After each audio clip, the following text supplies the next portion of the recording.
Hello students, I hope you all are fine. So we are back again with the new video of the Periodic Assessment 1 sample practice paper for class 10 IT 402. And the chapters included in this video are Self-Management Skills and ICT Skills from Part A and Digital Documentation Advanced and Electronic Spreadsheet Advanced from Part B. So without further ado, let us see the duration, pattern and the marking of the question.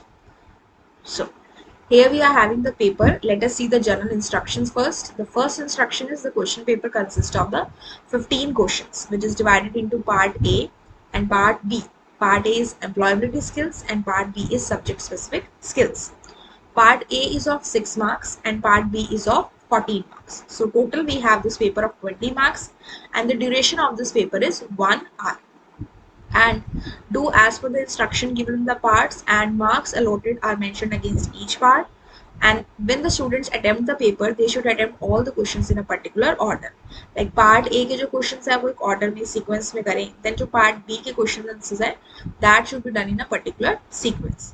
तो start करते हैं part A employability skills से. The very first question here is based on 1 mark, answer the following in one word or one line. 3 questions are given जिसमें से आपको 2 करने हैं. So it consists of 2 marks, right? First question is taking a dash helps to spend the quality time with friends and family. Stress, vacation or call. Now this question is from the self management skills जिसमें stress और stress management के बारे में आपने पढ़ा है. तो क्या लेने से आप friends और family के साथ quality time spend कर सकते हैं? So the answer here will be vacation, which is given here. Answer is vacation, right? Now the next question is name any 2 skills required to work independently. आपको अगर independently बिना किसी पे depend हुए बिना किसी की हेल्प पे काम करना है तो आपको क्या 2 स्किल्स पता होने चाहिए, क्या 2 स्किल्स आने चाहिए. The 2 skills are self awareness and self motivation. वैसे तो एक और इसमें होता है सेल्फ रेगुलेशन, बट आप इसमें ये कोई भी तीनों में से 2 लिख देंगे, that will be fine. Self awareness means we should know about our weakness, strength, likes, dislikes, all these things. And self motivation का मतलब without anyone telling us to do, we are doing the particular work. That is known as self motivation, right? Now question number 3. Neha wants to protect her system from the unauthorized access and to control the traffic to and from the internet. Tell her the feature which she can use for this purpose. अब नेहा क्या करना चाहती है कि बिना उसकी permission से उसके सिस्टम को कोई एक्सेस ना कर पाए एंड जो इंटरनेट से डेटा डाउनलोड हो रहा है या इंटरनेट पे जो अपलोड हो रहा है वो वहाँ पे जो ट्रैफिक की कंट्रोलिंग है वो हो पाए. So for that purpose which feature can she use? For that purpose she can use a firewall. Firewall क्या होता है? It can be a hardware device, it can be a software और a mixture of both. जिससे कि आप कुछ भी जब इंटरनेट से डाउनलोड करते हैं तो आपसे परमिशन मांगता है करनी है या नहीं करनी है, इट इज सेफ और नॉट. ठीक है, so that thing will be fire wall. ठीक है. Now the next we have the question answers from part A only, that is self management skills and ICT skills. 3 questions are given, the student has to attempt any 2 questions. So 2 into 2 becomes 4 marks, 4 plus 2, total part A is of 6 marks. ठीक है. Now the question is write the steps to remove the temporary files from the computer. तो जब भी आपको अपने system से temporary files को remove करना है तो आप क्या करेंगे? तो उस केस में सबसे पहले आप विंडोज प्लस आर बटन को प्रेस करेंगे कीबोर्ड से. रन डायलॉग बॉक्स आएगा. तो I am pressing Windows and R from the keyboard and you can see here run dialog box. So you have to type percentage temp percentage, ये मैंने यहाँ पे type करके रखा हुआ है. And then you have to click on okay and then you have to see this, these are my temporary files. ठीक है, इनको रिमूव करने के लिए क्या करेंगे? You have to click control plus A, सारी फाइल सेलेक्ट हो जाएंगी, प्रेस द डिलीट की. आप मैसेज बॉक्स आएगा आपके सामने कि आपको डिलीट करनी है या नहीं, click on yes to confirm. So this way you can remove the temporary files from your system. ठीक है. अब देखिए ये आ गई, कंट्रोल ए से मैंने इसको सेलेक्ट किया and I press the delete की फ्रॉम द कीबोर्ड. ये देखिए ये आ गया हमारे पास. ठीक है, तो इसको स्किप कर देते हैं जो यूज में है, बाकी आप इसमें क्या कर सकते हैं, डिलीट कर सकते हैं. ठीक है, अभी के लिए हम इसे क्लोज कर देते हैं. चलिए नेक्स्ट क्वेश्चन पे अपने मूव ऑन करते हैं. Abhishek is always stressed when he has to appear for an exam. What are some stress management techniques you would suggest him in order to manage this kind of stress? अब एक boy है अभिषेक, whenever he has to appear for the exam, he is always stressed. So what type of stress management techniques can we tell him so that he his stress is managed? So for that we have the answer. We are having so many stress management techniques. Let us understand them. सबसे पहली technique है physical exercise. Abhishek can do physical exercise. अब physical exercise किस form में होती है? It can be in the form of walking, running, jogging, these all. ठीक है ना. तो if the person does the physical exercise या कोई स्पोर्ट्स खेलता है तो it help us to relieve the stress. हमारा मूड सही हो जाता है और हमारी सेल्फ एस्टीम अच्छी होती है and we are able to sleep peacefully. ठीक है. Second stress management technique use कर सकते हैं योगा. अब योगा में there are so many asanas and the postures and the breathing exercises which we practice, and it is said to be reducing the stress and it controls our body and mind. Third technique is meditation. ठीक है. When we talk about meditation, ये एक ऐसी practice है जहाँ पे हम एक सिंगल पॉइंट पे अपने माइंड को फोकस करते हैं so that we can improve our concentration power as well as the focus and we reach a calm mental state of mind. So stress वहाँ पे हमारा क्या हो जाता है? रिलीव हो जाता है. And the next we are having is taking the nature walks. Taking the nature walks is like आपके घर के आसपास अगर कोई पार्क है या ग्रीन एरिया है तो आप वहाँ पे जाके वॉक कर सकते हैं. उससे क्या होता है? Fresh air comes in your body and आपका जो आसपास का एनवायरनमेंट होता है that is also very beautiful. तो उससे क्या होता है? Your mind gets relax and it help you to relax your mind. So these are some of the self-management, stress management techniques which can be followed so that the person is relieved from the stress. So we have done the fifth question here. Now we are having the sixth question. Write the full forms of the following abbreviations. Now this chapter, this topic, this question is from ICT Skills Unit. Now when we talk about the first one, CUI, तो CUI stands for character user interface. जो हमारा MS DOS operating system है वो CUI based है और GUI क्या होता है? Graphical user interface. इंटरफेस आएगा यहाँ पे.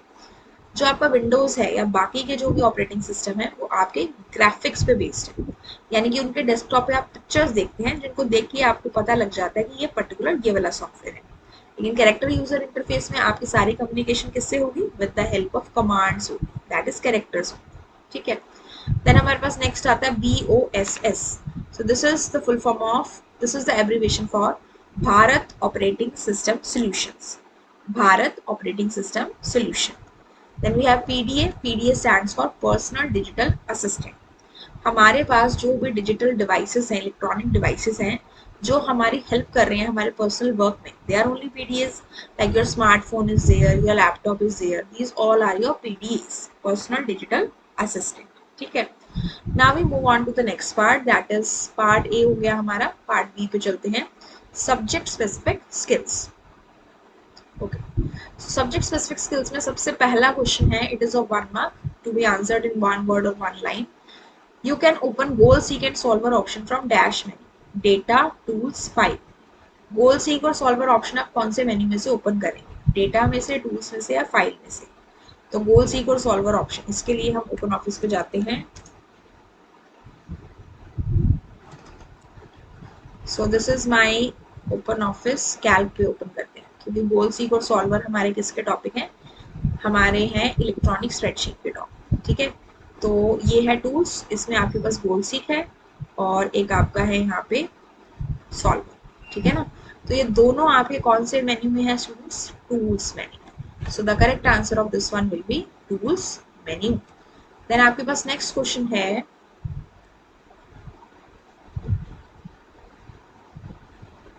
We can create maximum dash groups in the subtotal. जब आप सब टोटल क्रिएट करते हैं तो मैक्सिमम आप उसमें कितने ग्रुप्स बना सकते हैं?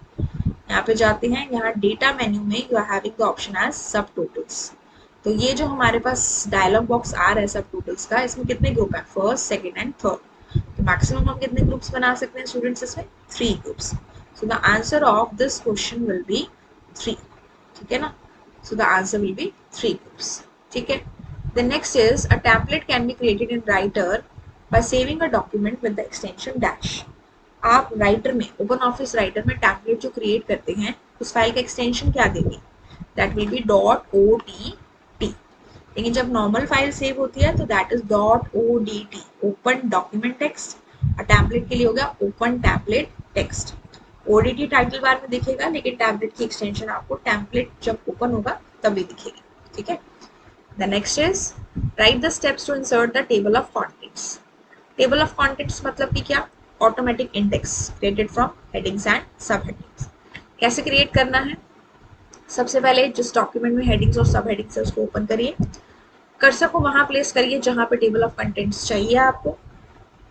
इंसर्ट मेन्यू में इंडेक्सेस एंड टेबल्स ऑप्शन पे जाएंगे, कुछ भी चेंज नहीं करना, टाइटल और टाइप स्पेसिफाई करेंगे और किस पे क्लिक कर देंगे? ओके। अब देखते हैं इसको प्रैक्टिकली। ये हमारी इलेक्ट्रॉनिक स्प्रेडशीट है, ये यहाँ से हमने ली टेक्स्ट डॉक्यूमेंट, ठीक है। सपोज मैंने यहाँ पे कुछ भी टेक्स्ट लिखा हुआ है, सपोज मैंने लिखा generations of computer and I write here some normal text, कुछ भी लिख दिया। देन यहाँ पे हमने लिख दिया फर्स्ट जनरेशन, इसके नीचे कुछ भी टेक्स्ट लिख दिया, ठीक है। देन थोड़ा सा हमने यहाँ पे लिख दिया सेकेंड जनरेशन, ठीक है, एंड इसके नीचे हमने कुछ भी टेक्स्ट लिख दिया। तो जनरेशंस ऑफ कंप्यूटर को सेलेक्ट करके हम यहाँ पे इसको दे देंगे हेडिंग 1, ठीक है। और फर्स्ट जनरेशन और सेकेंड जनरेशन को हम क्या दे देंगे? हेडिंग 2। सेलेक्ट किया और यहाँ से हमने दे दिया हेडिंग 2, ठीक है। हेडिंग्स और सब हेडिंग्स हो गई, कंटेंट आ गया। अब मुझे इसका टेबल ऑफ कंटेंट बनाना है, तो कर्सर को यहाँ पे लाइए, थोड़ा सा नीचे करो और यहाँ ले आओ कर्सर, इस पोजीशन पे है कर्सर। तो हम गए इंसर्ट में, इंडेक्सेस एंड टेबल्स पे, फिर इंडेक्सेस एंड टेबल्स पे, और यहाँ से आपके पास जो डायलॉग बॉक्स ओपन हुआ इसमें कुछ भी चेंज नहीं करना। टाइटल आप चेंज करना चाहो तो आप कर दो, जैसे कि यहाँ टेबल ऑफ कंटेंट्स के प्लेस में मैंने कर दिया IT 402, ठीक है। टाइप टेबल ऑफ कंटेंट्स ही रहेगा इस तरह से, एंड इवेल्युएट अप टू, यहाँ पे हमारे पास कितनी हेडिंग्स है? 2 हेडिंग्स। ओके किया। So this is my table of contents which has been created. तो हमने क्या किया? कंटेंट लिया, हेडिंग्स और सब हेडिंग्स ली, इंसर्ट मेन्यू में गए, इंडेक्सेस एंड टेबल्स पे गए, यहाँ से अगेन इंडेक्सेस एंड टेबल्स लिया, और वहां जहां हमने कर्सर लिखा रखा था वहां हमारा टेबल ऑफ कंटेंट्स प्लेस हो चुका है। टाइटल और टाइप अपने अकॉर्डिंग आप स्पेसिफाई कर सकते हैं, लास्ट में क्या कर देंगे? ओके, ठीक है। Now the next question is write explain the following terms in relation to the image. Image से रिलेटेड आपको दो चीजें एक्सप्लेन करनी है, टेक्स्ट रैपिंग एंड अलाइनमेंट। अब देखिए स्टूडेंट्स, टेक्स्ट रैपिंग क्या होता है? टेक्स्ट रैपिंग पे आते हैं। Text wrapping refers to the relation of graphics for the surrounding text, which may wrap around the graphic on one or both sides, overprinted behind or in front of the graphic, or treat the graphic as a separate paragraph or character. अब ये तो हुई definition, लेकिन हमें समझ में आना चाहिए कि what is this. So text rap करने का मतलब एक पिक्चर के अराउंड टेक्स्ट कैसे अरेंज है, कैसे उसका फ्लो है, ठीक है। या तो वो पिक्चर के चारों तरफ होगी, या सिर्फ ऊपर और नीचे होगी, या पिक्चर पीछे होगी टेक्स्ट आगे होगी, या टेक्स्ट पीछे होगी और पिक्चर आगे होगी, ठीक है ना। तो इस फॉर्म में इस चीज को हम कहते हैं टेक्स्ट रैपिंग। इसके बहुत सारे ऑप्शंस होते हैं, जैसे कि हम यहाँ से जाते हैं ओपन ऑफिस राइटर पे, ठीक है। अब यहाँ से एक बार इस कंटेंट को हम डिलीट कर देते हैं, that is table of contents, और यहाँ हम गैलरी में से okay I need to delete this one, so right click and delete index of table. ये कंटेंट हम सिलेक्ट करके नॉर्मली डिलीट कर देंगे। अब यहाँ पे हम आते हैं गैलरी ऑप्शन पे, और यहाँ से I take any picture, suppose I take this picture, ठीक है। और इसके ऊपर और नीचे अगर हम कुछ कंटेंट लिख दें,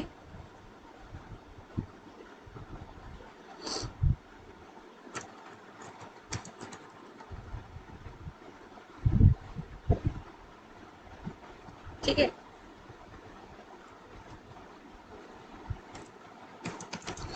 नाउ इस टेक्स्ट, इस पिक्चर के नीचे भी कुछ हम टेक्स्ट लिख देते हैं,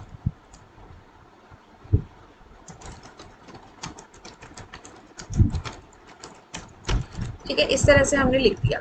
तो ये तो हुआ नॉर्मल, मतलब हमने लिखा। अब राइट क्लिक करके यहाँ से आप जाओ wrap, and this is no wrap. No wrap का मतलब पिक्चर के टॉप में टेक्स्ट है और पिक्चर के नीचे है, दिस इज नो रैप।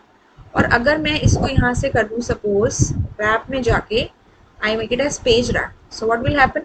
अब देखो ये जो नीचे टेक्स्ट था वो कहाँ आ गया आपका? राइट एंड लेफ्ट साइड आ गया। और टेक्स्ट होता तो वो नीचे भी आता, जैसे कि इफ आई राइट समथिंग, ये देखिए ये जो टेक्स्ट है वो कैसे आ रहा है, ठीक है, नीचे भी आ रहा है। तो ऊपर नीचे right left that is page wrap, ठीक है। द नेक्स्ट है हमारा optimal page wrap. Optimal page wrap का मतलब आपका जो टेक्स्ट है वो ऊपर और नीचे तो है, लेकिन पेज के लेफ्ट साइड में रहेगा, राइट में ब्लैंक रहेगा, ठीक है। देन नेक्स्ट आपका है रैप थ्रू। रैप थ्रू का मतलब पिक्चर आगे एंड टेक्स्ट इज बिहाइंड, ठीक है। एक और ऑप्शन इसमें है इन बैकग्राउंड। इन बैकग्राउंड का मतलब पिक्चर बैकग्राउंड में है और आपका टेक्स्ट आगे है। तो ये जो टेक्स्ट रैपिंग के ऑप्शंस के नाम है ना, आपको इसमें ये भी लिखने चाहिए कि जो टेक्स्ट रैपिंग की डेफिनेशन तो आपने बता दी। आप ये कह सकते हैं कि जब भी हम अपने पिक्चर को एक पेज पे अरेंज करते हैं तो उसमें ये ऑप्शंस आते हैं, no wrap, page wrap, optimal page wrap, in background या रैप। ये टेक्स्ट रैपिंग के ऑप्शंस होते हैं, ठीक है। फिर हमारी नेक्स्ट चीज है इसमें अलाइनमेंट। अब देखो अलाइनमेंट क्या होता है। अलाइनमेंट का मतलब होता है हॉरिजॉन्टल और vertical placement of the graphic in relation to the chosen anchor point. ये दो तरीके की होती है, हॉरिजॉन्टल और वर्टिकल। यानी कि एक होती है नॉर्मल अलाइनमेंट की टेक्स्ट हमारे पेज पे कैसे अलाइंड है, लेकिन जब इमेजेस के रिलेशन में पूछा जा रहा है तो अलाइनमेंट का मतलब होता है कि आपकी इमेज पेज के कौन सी साइड पे है, लेफ्ट पे है, सेंटर में है, मिडल में है, या ऊपर है, नीचे है, या मिडल में, ठीक है। तो जैसे कि यहाँ पे आप देखो ये आपकी पिक्चर है, ठीक है। अगर मैं राइट क्लिक करके यहाँ से अलाइनमेंट ऑप्शन पे जाऊँ और लेफ्ट करूँ तो पिक्चर लेफ्ट में चली गई, एंड यहाँ से अगर मैं अलाइनमेंट करके सेंटर ऑप्शन में जाऊँ तो पिक्चर सेंटर में आ गई। फिर राइट क्लिक करके अगर if I go to the right option तो पिक्चर राइट में आ गई। तो लेफ्ट, सेंटर, राइट, ये हो गया हमारा। अब ये तो हुई हमारी किस टाइप की अलाइनमेंट, लेफ्ट टू राइट जा रहे, तो हॉरिजॉन्टल अलाइनमेंट है। और दूसरी हमारी कौन सी होती है, वर्टिकल, जैसे कि बेस एट द टॉप। देखिए आपके पास सपोज ये पिक्चर है, वी हैव इंसर्टेड, तो यहाँ पे ये मेरा एंकर पॉइंट है, ठीक है। तो जैसे जैसे एंकर पॉइंट को मूव ऑन कर रही है हमारी पिक्चर भी मूव ऑन हो रही है, ठीक है। This is my picture, this is my anchor point. Anchor point मतलब रेफरेंस पॉइंट जहाँ से वो चीज़ें मूव ऑन करेंगी, पिक्चर्स मूव ऑन करेंगी। अब राइट क्लिक किया, अलाइनमेंट पे गए और यहाँ से हमने लिया बेस एट टॉप, थोड़ा सा ऊपर हो गया ये। देन राइट क्लिक किया, अलाइनमेंट पे गए, हमने कहा बेस इन मिडल, तो रेफरेंस एंकर पॉइंट देखो नीचे हो गया, ठीक है। और यहाँ पे हमारे पास है बेस एट बॉटम, तो ये नीचे आ गया, ठीक है। तो इस तरह से हम अलाइनमेंट कर सकते हैं। ऊपर से नीचे जो अलाइनमेंट है that is vertical alignment, base at top, base in middle, base at bottom. और जो लेफ्ट से राइट अलाइनमेंट है that is left, centre, right, that is are horizontal alignment, ठीक है। Now we move on to the next question. The next question is define data consolidation and write the steps for the same. अब data consolidation क्या होती है, consolidate करना यानी कि combine करना। तो डेटा कॉन्सोलिडेशन का मतलब है कि हम जब दो या दो से ज्यादा वर्कशीट्स में से डेटा को समराइज करते हैं एक मास्टर वर्कशीट में, यानी कि एक सिंगल वर्कशीट, और उस पर कोई फंक्शन लगाते हैं जैसे कि सम, मैक्स, मिन, तो उससे हम कहते हैं डेटा कॉन्सोलिडेशन। और ये ऑप्शन हमें कहाँ मिलता है स्टूडेंट्स, डेटा मेन्यू में। फॉर एग्जाम्पल मुझे एक सेक्शन के बहुत सारे स्टूडेंट्स के डिफरेंट सेक्शन के मार्क्स को कैलकुलेट करना है टोटल का, तो उसके लिए भी can use data consolidation. Steps क्या है, डेटा मेन्यू में कॉन्सोलिडेट ऑप्शन पे जाएंगे, अब ये बॉक्स आएगा। अब देखिए कैसे करते हैं इसको। ये हमारे पास इलेक्ट्रॉनिक स्प्रेडशीट है, सपोज ये हमारे पास है, यहाँ पे है नेम, यहाँ पे आपका हो गया इंग्लिश और यहाँ पे आपका हो गया हिंदी, ठीक है। ठीक है, यहाँ पे हमने नेम दे दिया सपोज प्रिया, एंड यहाँ पे हमने दे दिया राहुल। इंग्लिश के मार्क्स हमने यहाँ पे पास कर दिए 50 एंड 70, और हिंदी के हमने मार्क्स ऐड कर दिए 60 एंड 80, ठीक है। तो ये हमारे पास डेटा आ गया। तो this is in my sheet 1। अब हम क्या करेंगे, इसी डेटा को कॉपी करके किस में जाएंगे, शीट 2 में, और उसको क्या कर देंगे, पेस्ट। मार्क्स को चेंज कर देंगे, जैसे कि हमने यहाँ पे कर दिया 60 और 80, और यहाँ पे कर दिया हमने 55 और 45, ठीक है। तो ये डेटा हमारे पास आ गया। अब मान लीजिए शीट 3 में मुझे इस डेटा की कॉन्सोलिडेशन करनी है, ठीक है। तो कहाँ पे गए, डेटा में जाना है आपने, देन आपने यहाँ से कॉन्सोलिडेट पे जाना है। फंक्शन जो आप अप्लाई करना चाहते हैं वो आप अप्लाई कर सकते हो, जैसे मुझे सम करना है, ठीक है। अब सोर्स क्या क्या है, इस पे क्लिक करिए, शीट 1 में डेटा है, कहाँ से कहाँ तक है, A1 से C3 तक, ये हो गया। वापस से इस बटन पे आइए, ऐड बटन पे क्लिक करिए, रेंज आ गई शीट 1 का A1 से C3। देन आप दोबारा से इस पे जाओ, नेक्स्ट शीट पे जाओ जिसमें आपका डेटा है, देन दोबारा से डेटा को सिलेक्ट करिए A1 से C3, then again click on this button, this is the shrink button, then इसको भी आप ऐड कर सकते हो। अब फाइनल डेटा आपको कहाँ कंसोलिडेट करना है, कॉपी रिजल्ट 2 शीट 3 के A1। तो ठीक है, शीट 3 का A1 सेल क्या कर दो इसको, ओके। तो ये आपके पास डेटा कंसोलिडेट होके आ चुका है। अब इसमें देखो हेडिंग्स नहीं आ रही, तो इसके लिए आपको क्या करना था, डेटा में गए, कंसोलिडेट में गए, ये सारा आ चुका है। मोर पे आप जाओगे, row label, column label headings के लिए हैं, और लिंकिंग हम इसलिए करते हैं ताकि अगर हम कभी फ्यूचर में कोई भी डेटा में चेंजेस करें तो उसके अकॉर्डिंग फाइनल शीट में भी चेंजेस हो जाए, जो कि सम मोड। तो यहाँ से आप जैसे ओके करेंगे तो आपके यहाँ पे लेबल्स भी आ जाएंगे। तो यही सारे स्टेप्स हमने यहाँ लिखे हुए हैं इन द डेटा कंसोलिडेशन।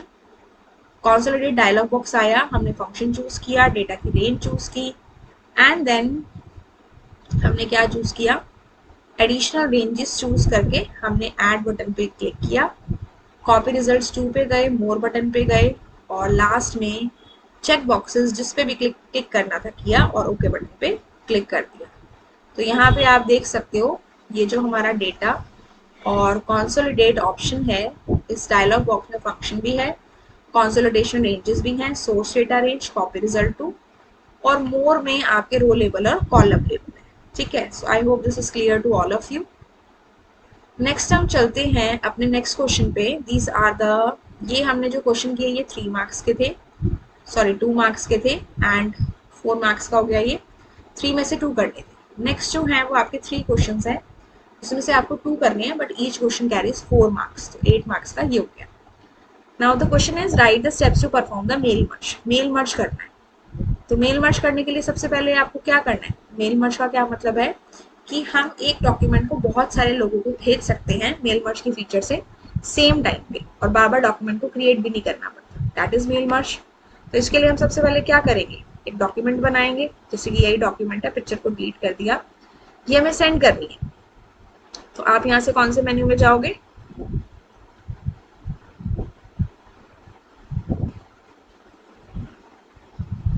यहाँ से आप टूल्स में जाएंगे, मेल मर्ज विजार्ड में जाएंगे, एक एक करके आपने ये सारे स्टेप्स करने हैं। जैसे कि हम यहाँ से टूल्स में गए, और फिर आप यहाँ से गए मेल मर्ज विजार्ड में, this is electronic spreadsheet, Writer में जाएंगे, this one tools, and this is mail merge wizard. आपके सामने डायलॉग बॉक्स आ गया मेल मर्ज विजार्ड, ठीक है। नाउ इसके अंदर we are having total 8 steps, ये देख रहे हो आप 8 स्टेप्स, तो ये आपको 1 बाय 1 परफॉर्म करने हैं। Use the current document, next document type हम लेटर लेके चलते हैं, एड्रेस ब्लॉक आप यहाँ से क्रिएट करेंगे, ठीक है। इसमें से सेलेक्ट करेंगे, सपोज स्कूल डेटा ले लिया, फील्ड्स को मैच करेंगे, मैच फील्ड्स पे जाके करेंगे क्या क्या चाहिए, ठीक है। इसके बाद सैल्यूटेशन देंगे, नेक्स्ट करेंगे, लेआउट को एडजस्ट करेंगे इसके बाद, ठीक है, कितना कितना आपको एडजस्टमेंट चाहिए। डॉक्यूमेंट को एडिट करना चाहते हैं वो करेंगे, नहीं करनी तो पर्सनलाइज करेंगे, ठीक है ना, पर्सनलाइज मतलब और भी कुछ अगर ऐड करना चाहते हैं तो, और फिर लास्ट में सेव, प्रिंट या सेंड कर देंगे, ठीक है। तो हमने कहा सेव स्टार्टिंग डॉक्यूमेंट, जिस भी नाम से इसे सेव करोगे आप उसके अकॉर्डिंग ये आपका बन जाएगा। जैसे मैंने कह दिया D2, तो ये देखो जहां कर्सर रखा होता है आपका वहां पे आपका डेटा आ जाता है। जैसे यहाँ महेश शर्मा दिल्ली आ रहा है, तो ये मेल महेश शर्मा को जाएगी, और अगर आपने इसमें कुछ भी डेटा डाला था तो उस पर्सन को जाएगी, ठीक है। अब इसमें एक का ही नाम होगा तो एक हो गई है, 3 से 4 से 5 अगर आप नेम डालेंगे तो उसको जाएगी। इसकी पूरी एक्सप्लेनेशन देखने के लिए मेल मर्ज की जो पूरी एक्सप्लेनेटरी वीडियो डली हुई है आप उसको जाके देख सकते हो क्लास 10 की प्लेलिस्ट में, in the additional documentation advanced session number 5 में, मैं डिस्क्रिप्शन बॉक्स में आपको उसका लिंक प्रोवाइड कर दूँगी, ठीक है। नेक्स्ट आपका है how to write the steps to reset the default template. अब टेम्पलेट क्या होता है, एक सैम्पल है, या एक तरह से आप कह सकते हो एक मॉडल है दूसरे डॉक्यूमेंट को क्रिएट करने का। जैसे आप वेडिंग कार्ड बनवाने जाते हैं तो डिजाइन्स देखते हैं, ठीक है।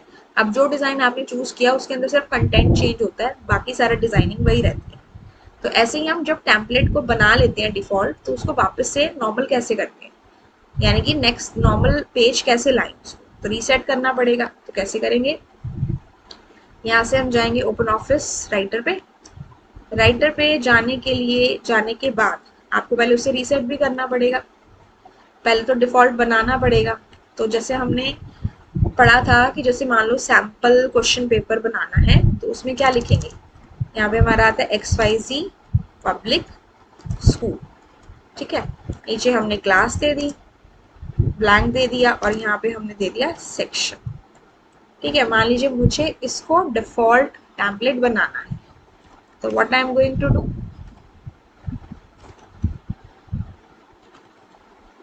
इसको सेंटर में कर लेंगे पहले, and then we are going to increase its size, ठीक है। मान लीजिए इसको टेम्पलेट बनाना है, तो फाइल में जाएंगे, देन आप जाएंगे टेम्पलेट्स पे, देन आप जाएंगे यहाँ से सेव पे, ठीक है। मान लीजिए मैंने यहाँ माई टेम्पलेट्स में सेव कर दिया QP1 के नाम से, इसको हमने क्या कर दिया, ओके, ठीक है। ये टेम्पलेट मेरा बन चुका है। अब फाइल में गए, टेम्पलेट्स में गए, ऑर्गेनाइज में गए, माई टेम्पलेट्स में आपका कौन सा है, QP1 के नाम से। कमांड्स बटन पे जाओगे, पहले आप इसे डिफॉल्ट सेट करो। अब जैसे कि हम डिफॉल्ट सेट करते हैं, और अगर हम फाइल में जाके न्यू में जाएंगे, तो यहाँ से क्या होगा, यही XYZ पब्लिक स्कूल ओपन कर होगा। अनटाइटल्ड 4 है, पहले वाली अनटाइटल्ड 3 थी, तो अब मुझे इसे वापस से रीसेट करना है। तो फाइल में जाएंगे, टेम्पलेट्स में जाएंगे, ऑर्गेनाइज पे जाओगे, माई टेम्पलेट्स पे जाओगे, अपना टेम्पलेट आपको चूज करना है जिस नाम से बनाया था। कमांड्स बटन पे जाके रीसेट डिफॉल्ट टेम्पलेट पे जाएंगे, and text document, very easy, simple. आपने ये किया, click on the close button. अब दिस इज माई अनटाइटल्ड 3। अब फाइल पे गए, न्यू पे गए, टेक्स्ट डॉक्यूमेंट पे जैसे आप गए, ब्लैंक पेज ओपन हो गया। तो आपने क्या किया, जो आपने डिफॉल्ट बनाया था उसे वापस से नॉर्मल कर दिया, ठीक है। So this is how we can reset the default template. इसके स्टेप्स यहाँ पे दिए हुए हैं, आप यहाँ से इसे चेकआउट कर सकते हो। देखो फाइल में टेम्पलेट्स ऑर्गेनाइज, यहीं पे गए हम, जो फोल्डर में आपका टेम्पलेट है वो चूज किया, कमांड्स बटन पे गए और रीसेट डिफॉल्ट टेम्पलेट पे चूज कर दिया। अब जब आप फाइल से न्यू पे जाओगे, तो आपकी डिफॉल्ट टेम्पलेट हट चुका है और ब्लैंक पेज आपका आ जाएगा, ठीक है। Now the last question is, Varun has to make a poster on save earth in Writer document. He wants to insert different shapes and wants to use them as a single object. So which option should he use? Write the steps for the same. अब वरुण ने save earth के ऊपर एक poster बनाना है और उसमें different different shapes insert करनी है। अब उन शेप्स को वो as a single object use करना चाहता है, तो कौन सा ऑप्शन वो यूज करे और उसके क्या स्टेप्स रहेंगे। तो बेसिकली जब भी हम सारे शेप्स को एज अ सिंगल ऑब्जेक्ट लेना चाहते हैं, हम कौन सा ऑप्शन लेते हैं, ग्रुपिंग ऑप्शन।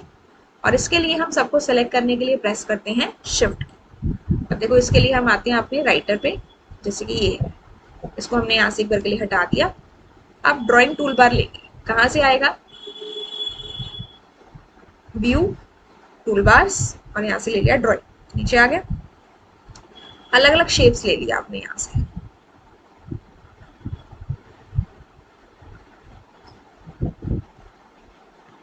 ठीक है, ये ड्रॉ कर दी हमने। उसके बाद हमने यहाँ से एक और शेप ले ली, suppose this one, and one more shape we will take, suppose this one, ठीक है। अब इन तीनों को सिलेक्ट करना है, as a single object use करना है। तो एक को सिलेक्ट किया, शिफ्ट की को प्रेस किया, दिस एंड दिस। वन को सिलेक्ट किया, शिफ्ट की को प्रेस किया, और बाकी सबको सिलेक्ट कर दिया। आप इससे भी कर सकते हो, ये आपका सिलेक्ट का है, यहाँ से आप क्या कर लो, ये आपके पास डेटा है, शिफ्ट की को आपने प्रेस किया और यहाँ से आपने इनकी सिलेक्शन कर दी, सारे सेलेक्ट हो गए। या फिर एक मेथड ये है कि आप इस सेलेक्ट पे जाओ और यहाँ से पूरा का पूरा पार्ट आप ऐसे सेलेक्ट करो, जितने पार्ट में आपका आपकी शेप्स सिलेक्शन हो गई। अब आपके पास दो मेथड है ग्रुप करने के। फॉर्मेट मेन्यू में ग्रुप पे जाइए, यहाँ से कर दो ग्रुप, या तो ऐसे करो, या फिर आप कर सकते हो राइट क्लिक करके, and then you have to go to the which option, that is, पहले पूरा सेलेक्ट करना पड़ेगा आपको, shift shift shift, right click करके यहाँ से कौन सा ऑप्शन ले लेंगे आप, ग्रुप। ग्रुप में दोबारा से ग्रुप होता है, जैसे ही आप ये करेंगे तो आपका डेटा ग्रुप हो गया। अब देखो जैसे ही मैं एक को मूव करूंगी, तीनों मूव हो रहे हैं। अब मैंने इसके साइज को अगर कम किया तो मेरे तीनों का जो साइज है वो कम होगा, और अगर मैं एक के कलर को चेंज करूं तो my all colours will be changed, the colours of all the shapes will be changed, हो रहे हैं। अब वापस से अगर आपको अनग्रुप करना है तो राइट क्लिक करके ग्रुप पे जाइए और यहाँ से क्या कर देंगे, अनग्रुप। अब किसी भी एक शेप को जब आप उठाएंगे तो वो आपकी अकेली मूव करेगी, बाकी सारे अपने पोजीशन पे एज इट इज, ठीक है। और एक के कलर को चेंज करेंगे तो सिर्फ एक का कलर चेंज होगा, बाकी सारे आपके एज इट इज रहेंगे, ठीक है। So this is how we can do the grouping. Format menu से भी कर सकते हो, जिसमें आपका ग्रुप का ऑप्शन होता है, या फिर सबको सेलेक्ट करके आप राइट क्लिक करके भी कर सकते हैं, ठीक है। सो हमने यहाँ पे सारे क्वेश्चंस के स्टूडेंट्स आंसर देखे, ठीक है। तो इस तरह से हमारा ये पेपर था। I hope students this is clear to all of you. Still, in case any doubt is there, you can ask me in the comment section and provide your feedback. If you find this video helpful, you can like it, share the video, and subscribe the channel for more such updates. All the topics playlist link I'll provide in the description box. Please check out from there. Also, the link of my Telegram channel is also in the description box. You can check out from there. And I'll meet you in my next video. Till then, have a good day and thank you.